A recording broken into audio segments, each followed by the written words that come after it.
Shot glass of recovery, working the 12 steps, listen to fellows speak. You can listen in wherever you may be. It's a shot glass of recovery.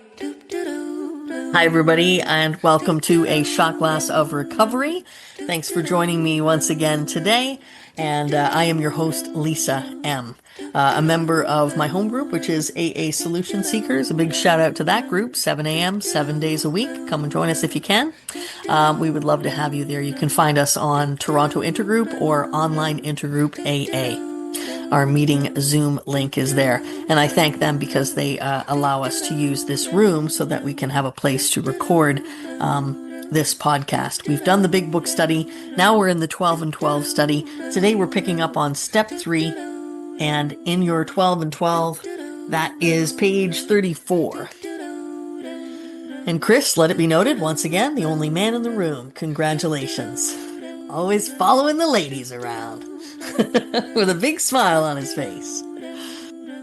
Okay, so step 3. Made a decision to turn our will, and I have that circled, and our lives, I have that circled, over to the care, circled, of God as we understood him. A lot of important information in just this first sentence. Just a reminder that this program is very simple, but we don't make it easy. We, the alcoholic, who is suffering, as we learned in step 2, we're outright mental defectives. We're mental patients. We have a mental illness. That's what it told us. That's shocking news. And we overcomplicate everything with our thinking. That's that disease of our thinking. So our will is defined for me as my thinking and my old ideas. That's my will. Those are the things that I try to govern. And our lives, that's the outcome. That's the outcome of all those things that I've been trying to fix and manage and control and manipulate my entire life. The outcome. That's my life. And what are we doing? We're giving it over to the care of something. And we complicate it and we say it's not easy because we're fighting the simplicity of this process, the simplicity of letting go. I was talking to somebody today and I said, you're not letting go of loving that person or letting go of caring for that person. You're letting go of the outcome. That's out of your hands. And letting go is not giving up. And there's a big difference. And I think we get confused with that. And so we're giving it over to the care of God. And if you're like me, I couldn't even say the word God when I first got here. So talk about overcomplicating the step. So then it was, I'll give it over to my higher power. That gets pretty long when you're sharing in a meeting. So then it became HP. Like I was one of the cool kids. I had a nickname for God, HP. Me and my HP. Why couldn't I call it God? 3-letter word. Because I hadn't got to step 4 yet, and I hadn't dealt with all those character defects and those resentments that I was carrying around. But more will be revealed and things change. And at this time, they give me a little bit of wiggle room, because the step says, God, as we understand him. It's like the people who wrote this book may have struggled with some of these things themselves. They understand the alcoholic. And they think, there are going to be some people out there who don't believe in that. So we'll give them a chance to catch up. And we'll say, as you understand him, a God of your understanding. All right, practicing, step 3. If we want to get better at something, we practice it. We take lessons. We do homework. We take repeated action. I remember feeling a little bit frustrated in my early years and talking to my sponsor about that. And he said, do you ever go to the gym? I said, once in a while. He's like, well, how buff do you get if you go once in a while? I'm like, not at all. I go once, twice, 3 times, 4 times. And then I'm like, I hurt myself or I tweak something and then I stop going. So I never build any mass. I never build any muscle. Or, the bodybuilders, it's repeated action. They don't just go once at the beginning of the month and hope that they pack on all kinds of muscles and become lean. They go repeatedly every day. It's that repeated action that builds strength. And so it is with our program too. Practicing step 3 is like the opening of a door, which to all appearances is still closed and locked. And I know that to be true for me. That's what it was like. Saying the step 3 prayer. I didn't believe it at first, and I said it just because I was told to. But by practicing it and repeating it, something started to sink in. Things started to change. And even though it appeared closed and locked, maybe things weren't working out the way I thought they should be. So I thought that my door, my pathway to God was closed. Like, what's wrong with my connection? Hello, hello, God, are you there? Are you listening? It appeared that maybe it wasn't working, but it was, and it wasn't closed and locked. So all we need is a key and the decision to swing the door open. I know a friend who really likes the symbol of a key because it reminds her of this step. And I actually have in this big book a dear departed member of the program who is now deceased gave me her key to willingness, and I taped it in the front of my big book. And she actually has this passage written down, and she gave it to me, and I put it in the front of my book. All we need is a key and the decision to swing the door open. There is only one key, and it is called willingness. Once unlocked by willingness, the door opens almost of itself, and looking through it, we shall see a pathway, besides which is an inscription. We get a little closer, and it reads, "This is the way to a faith that works." So she copied that right from this section, one of her favorite passages, and gave these little keys to her friends with that inscription. In the first 2 steps, we were engaged in reflection. We saw that we were powerless over alcohol, but we also perceived that faith of some kind, if only in AA itself, is possible to anyone. These conclusions did not require action. They required only acceptance. So here we're talking about 2 very important parts of our program. One is willingness, and the other one is acceptance. That reminder that we're powerless over alcohol, so we need to accept that fact. That's a truth that we need to accept. But we also perceive that faith of some kind is necessary. So a reminder that we've been trying to make a way through life on human power, on human aid, on willpower, on self-reliance. And this is now starting to tell us we need something better than that, something bigger than that. Okay, that's the first paragraph, so I'm going to stop there for just a second. Does anyone want to raise their hands and share? Looking at my participant list. Nobody wants to share on the key that unlocks the door? Are you guys awake? Is everybody there? Did you all turn your cameras off and go get a snack? Yeah? Okay. All right. I'll wait for another paragraph to see if any hands go up. Like all the remaining steps, step 3 calls for affirmative action. For it is only by action that we can cut away the self-will, which has always blocked the entry of God, or, if you like, a higher power into our lives. Faith, to be sure, is necessary, but faith alone can avail nothing. We can have faith, yet keep God out of our lives.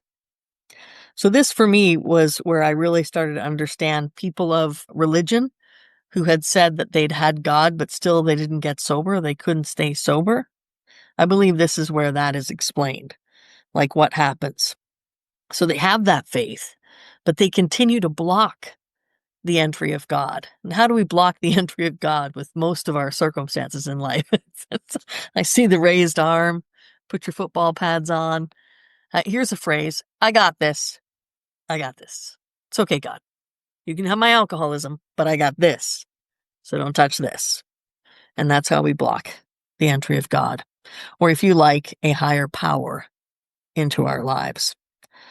Faith, to be sure, is necessary, but faith alone can avail nothing, right? And I think we've talked about this before. It's like sitting there and saying, God, please don't let me drink today. And then you go out and buy a 40 and you crack the bottle. You're like, okay, if you're there, you will not let me drink this. And you raise the bottle to your lips. That is not helping. That is blocking God, right? You're taking that you're not taking the action that you need to. You go to the liquor store, and outside the liquor store, you ask God for help.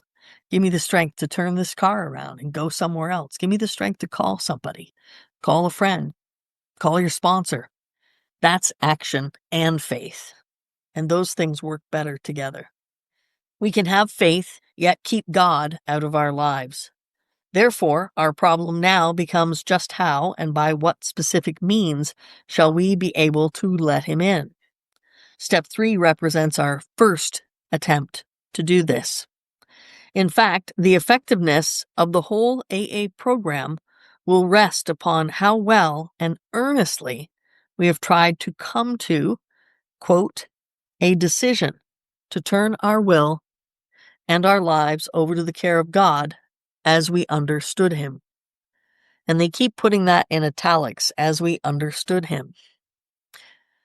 To every worldly and practical-minded beginner, this step looks hard, even impossible. No matter how much one wishes to try, exactly how can he turn his own will and his own life over to the care of whatever God he thinks there is? Fortunately, we who have tried it, and with equal misgivings, can testify that anyone at all, can begin to do it. We can further add that a beginning, even the smallest, is all that is needed. Once we have placed the key of willingness in the lock and have the door ever so slightly open, we find that we can always open it some more. Though self-will may slam it shut again, as it frequently does, it will always respond the moment we again pick up the key of willingness. Does anyone want to share on that? Okay, so constant reminder that willingness, acceptance, and action, as well as faith, need to go hand in hand. Thank you, Tricia. Come on in. Hey, Trisha Alcoholic. I wanted to point out a beginning because they say those words together a lot in the big book. And I really believe it comes back to exactly what it's saying right here. We start off, we get to this step, and we make but a beginning. We have that faith, but we still lock God out. I believe that's what they're talking about. And I just connected it in my mind with the big book. So I thought I'd share that with you guys. Thank you. That a beginning, but a beginning. And a great reminder, that's just the smallest beginning is all that's needed. I don't know about you guys, but I didn't jump in with both feet right away. I prayed almost defiantly when it was suggested, when that was the answer to all of my problems. Have you prayed yet? No. I don't want to do that. Imagine something so simple and I'm like, no, I don't want to do that. That's not going to work. How's that going to help me? Couldn't possibly help me. Very defiant. But if I wanted to keep my sponsor, then I had to follow directions. So I learned to follow directions. And amazing things would happen. Sometimes quickly, sometimes slowly, mostly slowly. And usually it wasn't until much later that I could see the evidence of a higher power actually working in my life. And most importantly, changing me. Okay, so this is something I related with. Maybe this all sounds mysterious and remote. Yes, it does. Something like Einstein's theory of relativity or a proposition in nuclear physics. It isn't at all. Let's look at how practical it actually is. Every man and woman who has joined AA and intends to stick has, without realizing it, made a beginning on step 3. Trisha reminded us there, they're saying it again.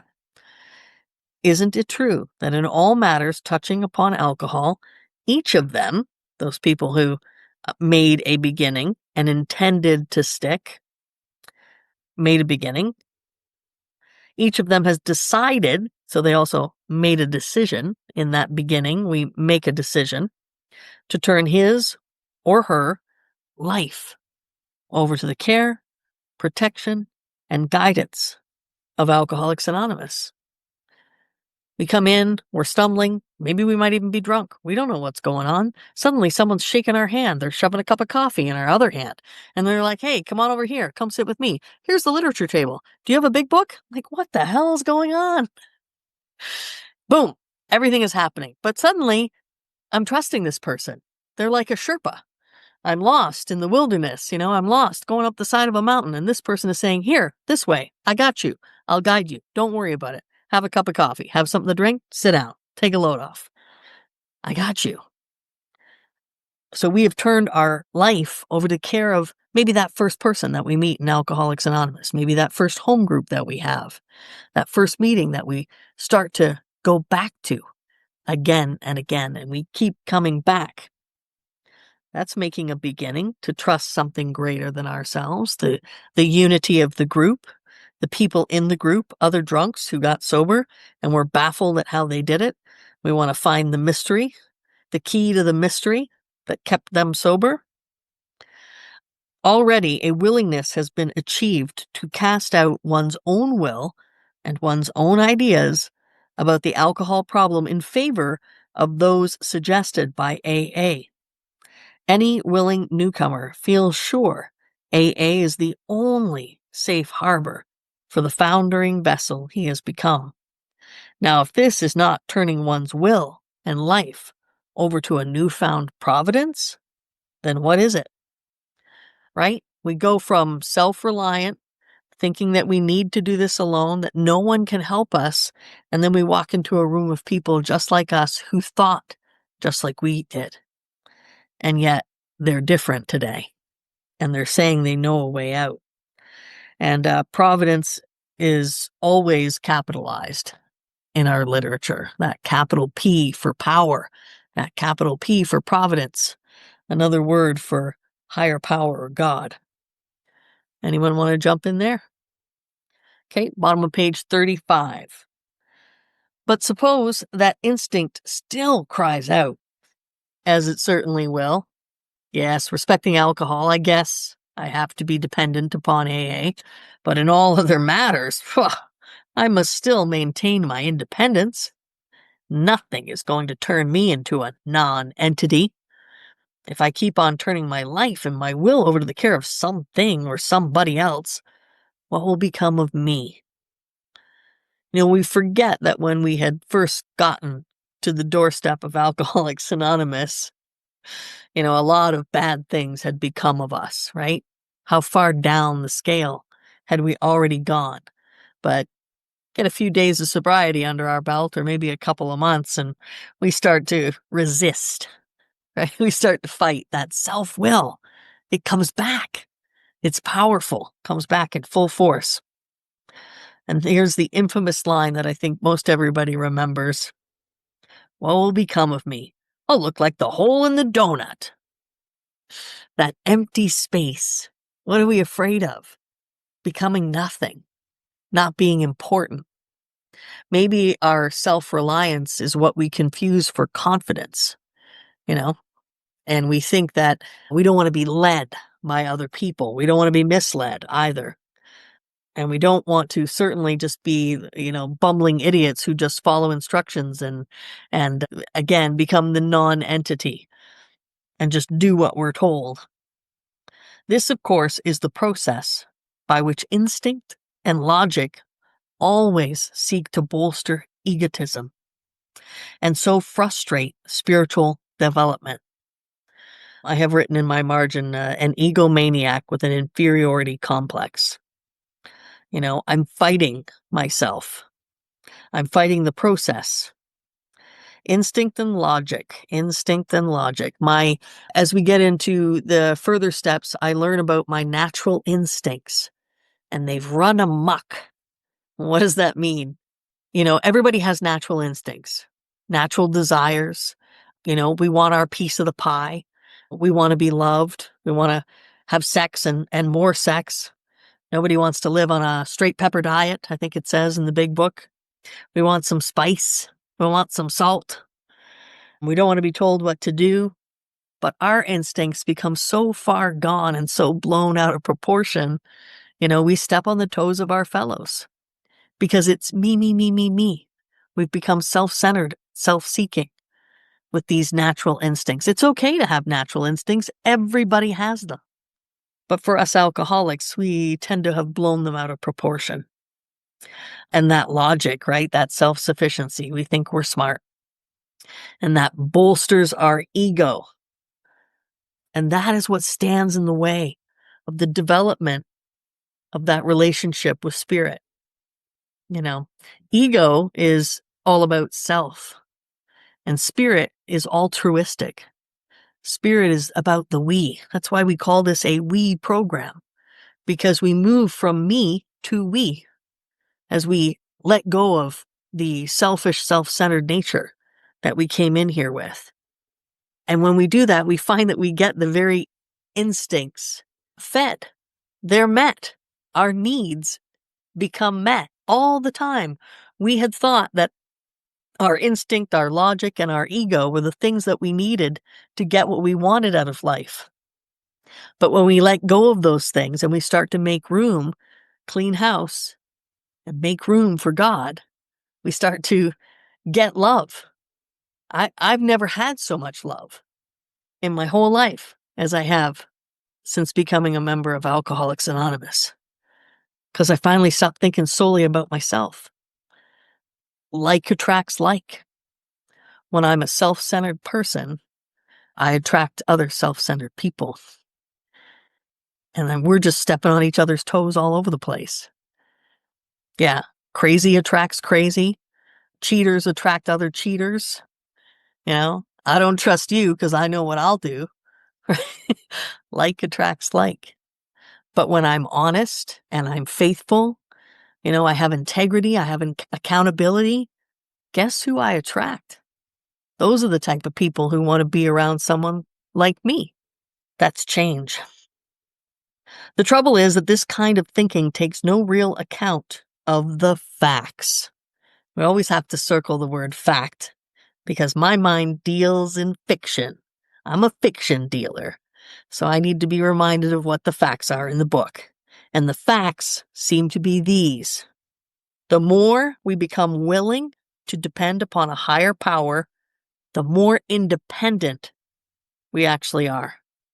Is that what they call an oxymoron? I'm not sure. Where's the English student in here? Oh, where's Casey when we need her? Yeah, it's paradox. Paradox. Thank you, Carla. Carla for the win. A paradox, right? The more dependent we become on God, the more independence we actually get. The more dependent upon myself I sound like Yoda there, speaking backwards. The more dependent upon yourself you are. I squandered the hours that otherwise would have been worthwhile by sitting in self-pity, by being angry, by plotting revenge. Spent a lot of time doing that. Whoa, fantasy mind.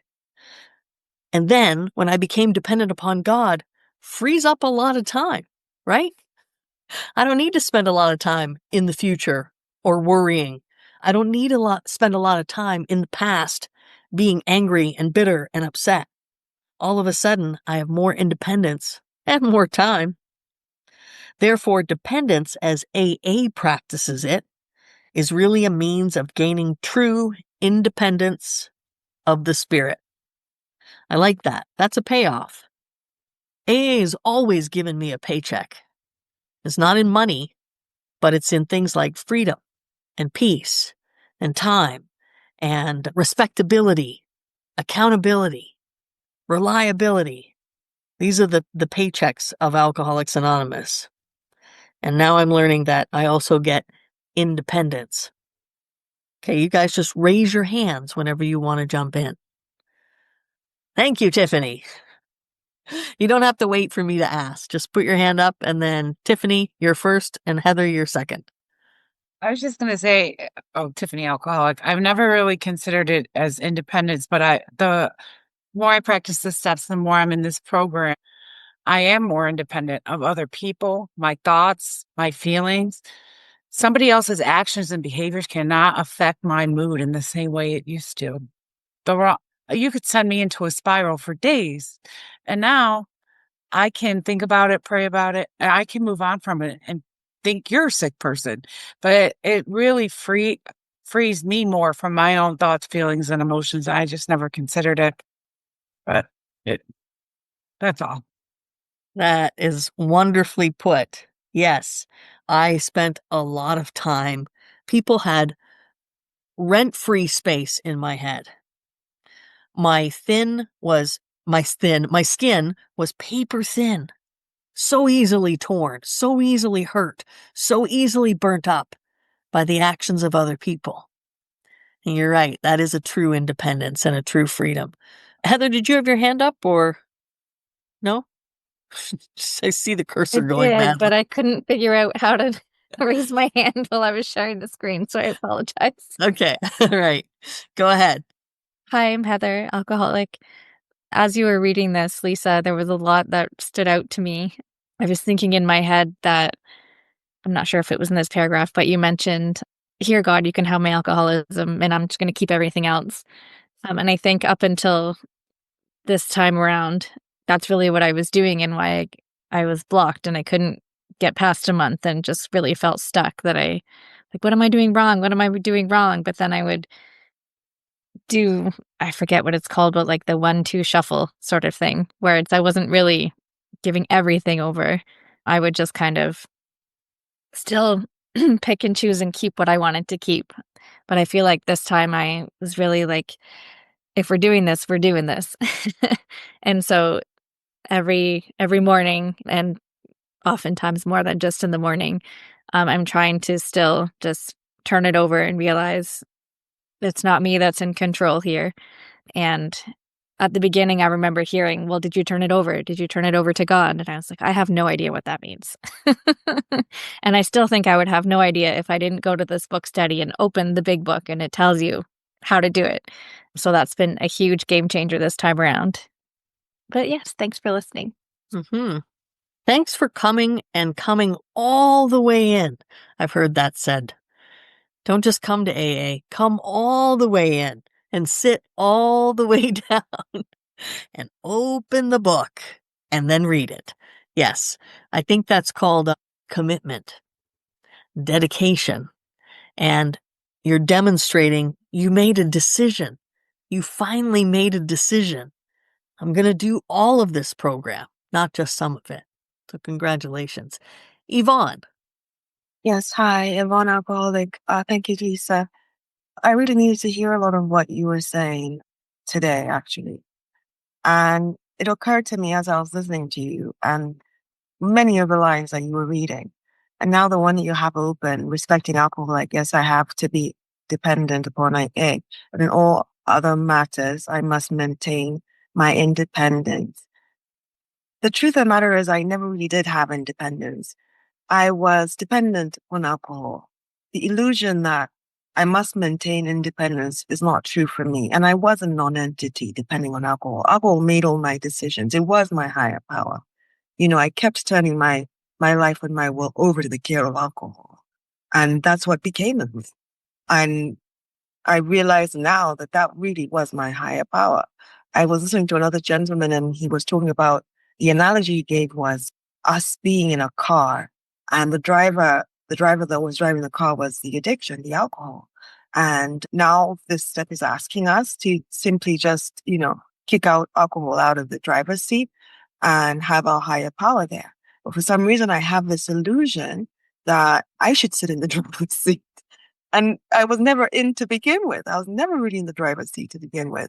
Alcohol was driving me this entire time. It's just, change, get another driver. And then, a more competent driver. That's not me. So I just wanted to share that. I needed to hear this so bad today. Thank you so much, Lisa. Bye. Thanks. I like how you took us back to the paragraph before when we were asking about what will become of me. Will I be the hole in the donut? And you just said, well, I know what became of me when I drank, right? I know what became of me. I was a hot mess. Who's next? Trisha. Trisha alcoholic. There were two things I wanted to point out in one of the first paragraphs that we read. I know I'm horrible.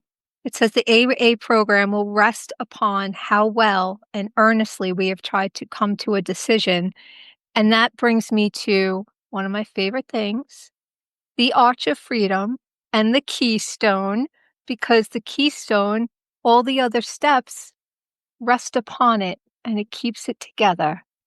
And it's step 3 in the big book. And also the first line, but suppose that instinct still cries out. I wrote down my rebellious nature, child of chaos, because that's my instinct. You tell me it's blue, I'll tell you it's red. Just instinctually. So that was my instinct that came up when I read that. Like, nope. Thank you. Thank you so much. Let me just see. I don't know if I'm gonna just replace this for a second here. Just for those of you that maybe haven't seen it and Trisha isn't co-hosted, this is what she's talking about. This is the archway. Look at the little path to freedom. We have the foundation of the earlier steps here, the cornerstone. Whoops, I just lost it. And the keystone here is that middle arch that holds the whole arch together. If you didn't have that, the whole arch would collapse on your head. So it's very important that you need that. Okay, you'll have to screen share again when we're ready, Heather. Brenda, come on in. Brenda, alcoholic. I looked up the definition of care, and the one that I liked the best was to look after and provide for the needs of. And when I think about it, God has always provided the things that I need. It was sometimes the wants that He didn't provide. And when I look back, a lot of those wants were not things that were right for me. And I appreciate where it says self-will may slam it shut again, because that's what I find happens. And as soon as I kind of try to take my will back, anxiety comes back because I realize, okay, once again, I'm focusing on things that are out of my control. And for independence, now that I don't feel like I have to run everybody's life and that I'm responsible for everybody's life, all of a sudden, yeah, I have true independence because my mind was always cluttered before with, okay, how can I fix this or what can I do? And then when they didn't do what I wanted, it was full of resentment. So it was a constant like ping pong back and forth. And now, like I say, when I feel that anxiety right away, I stop and think, okay, what am I focusing on that's my will, not God's will? And it's such a relief to turn it over to God because I believe He's taking care of me and my needs. So why can't I believe He will take care of somebody else's needs? So it's very freeing. And yeah, I can see how it is, as Trisha says, such an important piece because that's how we work the rest of the steps, by knowing that we're turning everything over to God and He's taking away things that are negative or that hurt us and giving us the things, providing us with things that we need. So yeah, it's pretty simple if I keep it simple. Thanks. Thank you, Brenda. And that is probably one of the reasons why I had difficulty relying on God or believing in God, just because I was like it talked about before, I was that little child, that treated God like Santa Claus, and I didn't get what was on my list. So I was defiant in nature. But I think how beautiful is it now that my list has changed and it's expanded. And you're right. When I look at it, my needs are met. My needs are met. My wants, not always so, but sometimes they are. And I remember when we were discussing a little while ago, my sponsor and I, about if God answers prayers. And his response to me was, I believe God answers our prayers in 3 ways. Yeah, that sounds like a good plan for you, Lisa. Let's go ahead with that plan. Maybe. I don't know yet.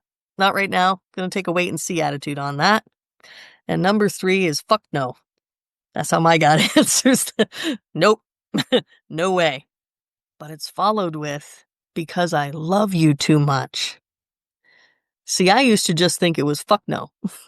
Because I don't like you, I don't see you, I don't care, you're too small, you're not good enough.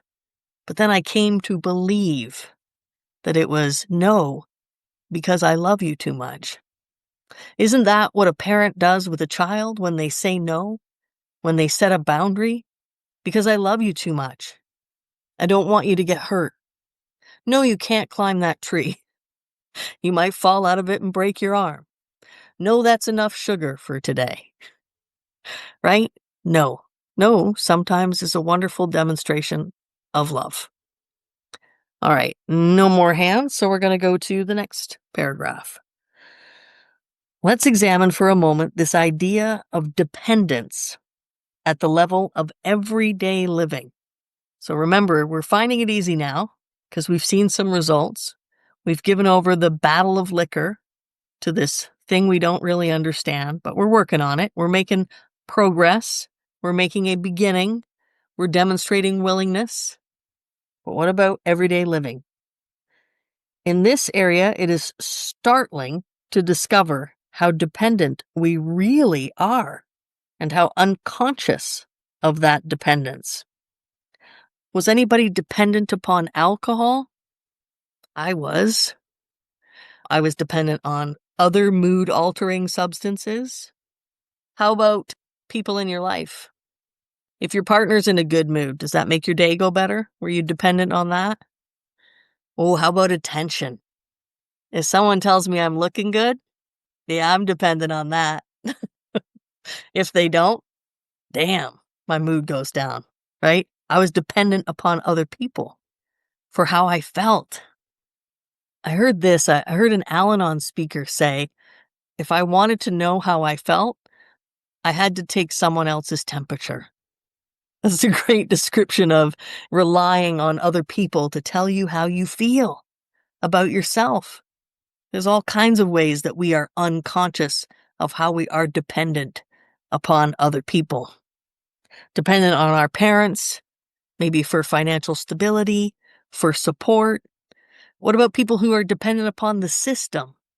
You know, we have generations of people on welfare because we're not teaching the next generation to get off of welfare, to get off of the system. Lots of dependence that we're unconscious about. Okay, wait a second. Every modern house has electric wiring carrying power and light to its interior. We are delighted with this dependence. Our main hope is that nothing will ever cut off the supply of current. How many of us are lost when it does, right? When the power goes out, oh my God, we forget about candles, batteries, flashlights, how to read. What? I don't have Netflix. I'm very dependent upon Netflix. We find ourselves more independent personally. By so accepting our dependence upon this marvel of science, we find ourselves more independent personally. Not only are we more independent, we are even more comfortable and secure. Are you starting to see the comparison that they're leading us to?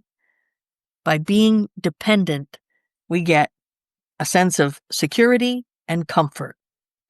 And power flows just where it is needed. That's a great reminder for me that I got to quit playing God. I don't know where the power needs to go. I don't know who gets to live or die. I don't know who gets a cure and who doesn't. I got to leave. Imagine if I did have that power. Eesh. I most definitely would drink if I had that kind of power. That'd be too heavy for me. But God has that power. Power flows just where it is needed, silently and surely. Electricity, that strange energy so few people understand, meets our simplest daily needs, and our most desperate ones too. Ask the polio sufferer confined to an iron lung, who depends with complete trust upon a motor to keep the breath of life in him. But the moment our mental or emotional independence is in question, how differently we behave. Top of page 37. How persistently we claim the right to decide, all by ourselves, just what we shall think and just how we shall act. Oh yes, we'll weigh the pros and cons of every problem.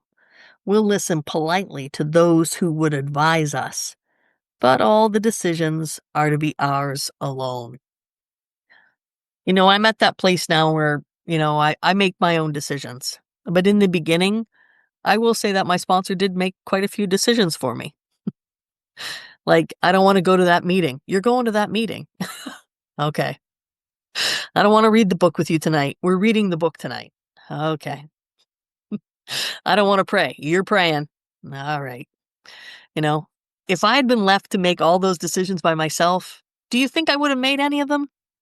Hell no, I would not. But we do have willpower. And so the right use of our willpower is I run things by God today. That's the right use of my willpower today. But in the beginning, too, I did some things just because I was compliant. I was told to do it, so I did. But when things really began to change for me was when I surrendered and I became reliant upon those what were once decisions that were made for me, or suggestions maybe in your case.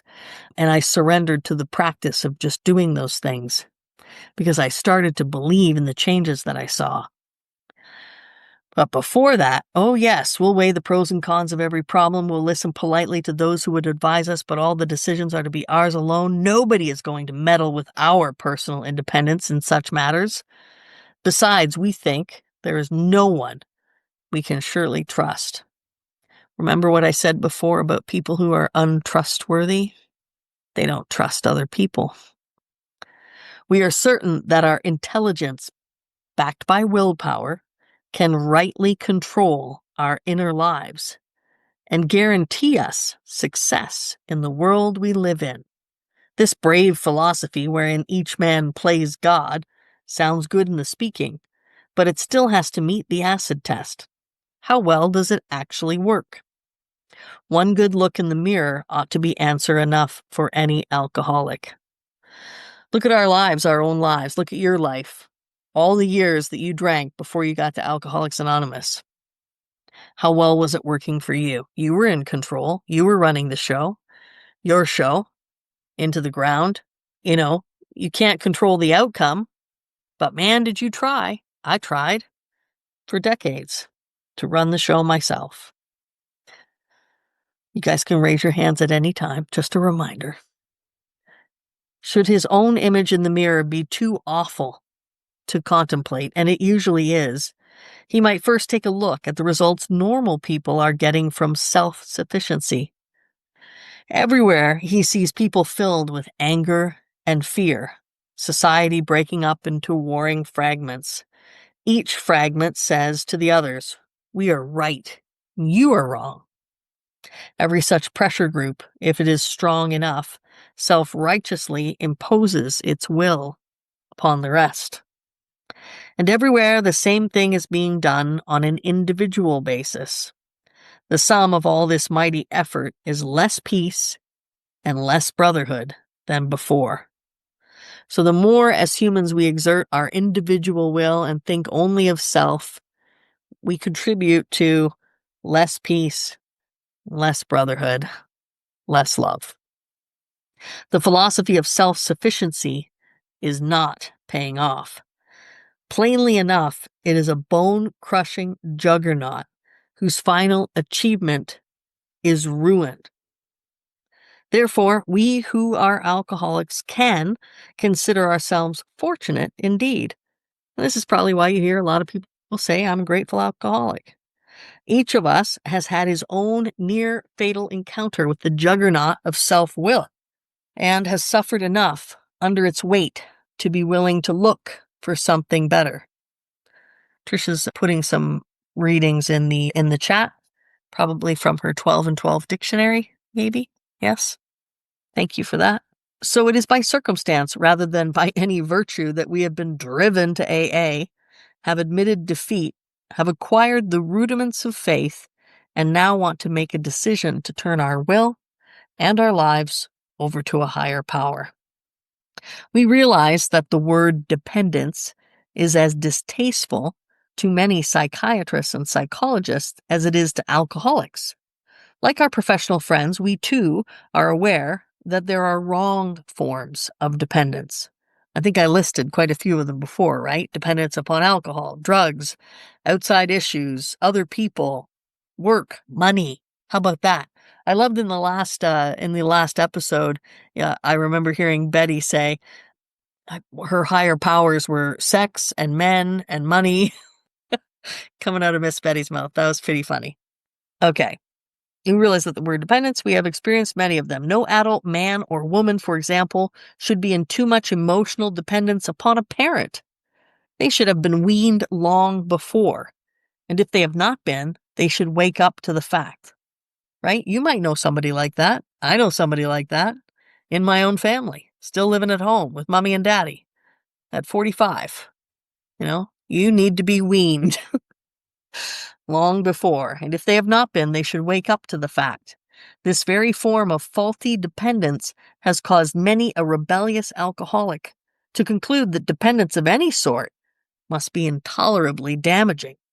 But dependence upon an AA group or upon a higher power hasn't produced any baleful results. Maybe you guys have heard that too, maybe from some people in your own family. Well, you were addicted to alcohol or drugs, and now you're addicted to that AA. You go to all those meetings. When's it going to be enough? When do you graduate? Remember, that's just ignorance. They just don't understand. They haven't been where we've been. One alcoholic talking to another alcoholic knows because we know what it's like. We've been there. We suffer from the same disease. But those other people, they don't understand. And AA doesn't net, as it says, any baleful negative results. When World War II broke out, this spiritual principle had its first major test. AAs entered the services and were scattered all over the world. Would they be able to take discipline, stand up under fire, and endure the monotony and misery of war? Would the kind of dependence they had learned in AA carry them through? Well, it did.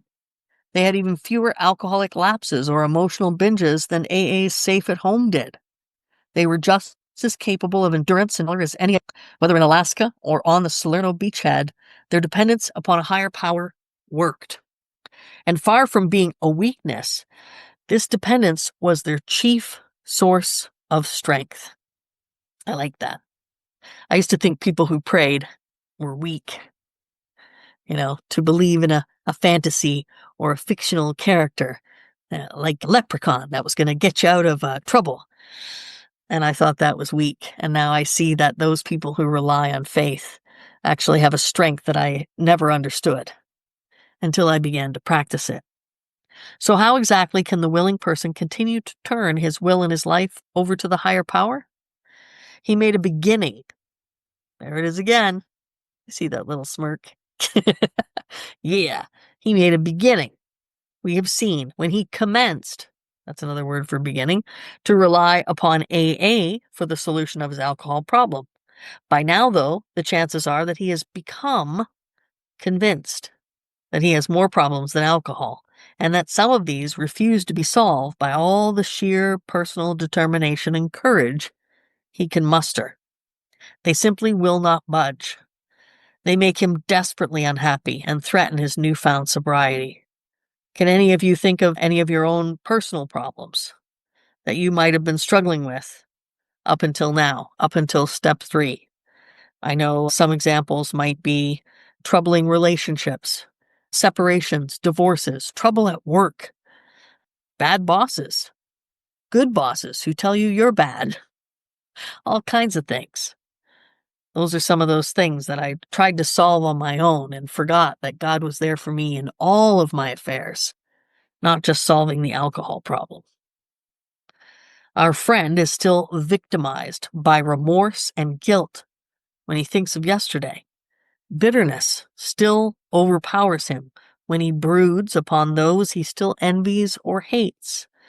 Oh, I hear a lot of character defects coming up here.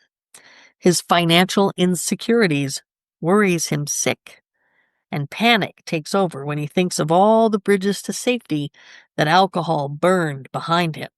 And how shall he ever straighten out that awful jam that cost him the affection of his family and separated him from them?